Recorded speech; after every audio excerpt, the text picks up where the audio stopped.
So first of all, we have to cut the cord. I think we are tied by our umbilical cord to these political cousins. You see the games. I mean, it's a game of musical chairs. Raila is with Uhuru one day, calling Ruto the chief priest of corruption, and then he's with Ruto the other day. Now calling the other side, I don't know what. And now you have Uhuru now going into State House, and they're all buddies. And then you have Gachagua, who's out rule. By the next cycle of election, maybe form an Usumkate government with Ruto, and so we have to cut this cord because this is an abusive relationship. And what gives me hope is that I know the horse has bolted. The revolution lives within our generation. So whatever happens in the next election, this conversation will not stop. Whether you kith me or you indict me, this thing will have to move. And that's why I said there are many options. If the ballot doesn't work, people will go on the streets again en masse, and I can assure you of that.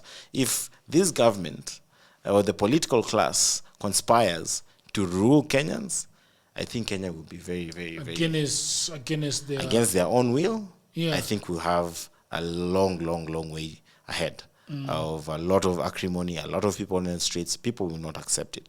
So in terms of who then comes in and changes what where, I think one thing that we have to get right is that, fish rots from the head. We have to get the head, the person who sits on top of that house of the hill has to be someone with a sane mind, has to be someone with no association whatsoever with the political establishment. And when I say the political establishment, I mean Ruto, yes, he's the head of the snake, but the entirety of the political class, because they all intermarry and divorce whenever interests converge and diverge.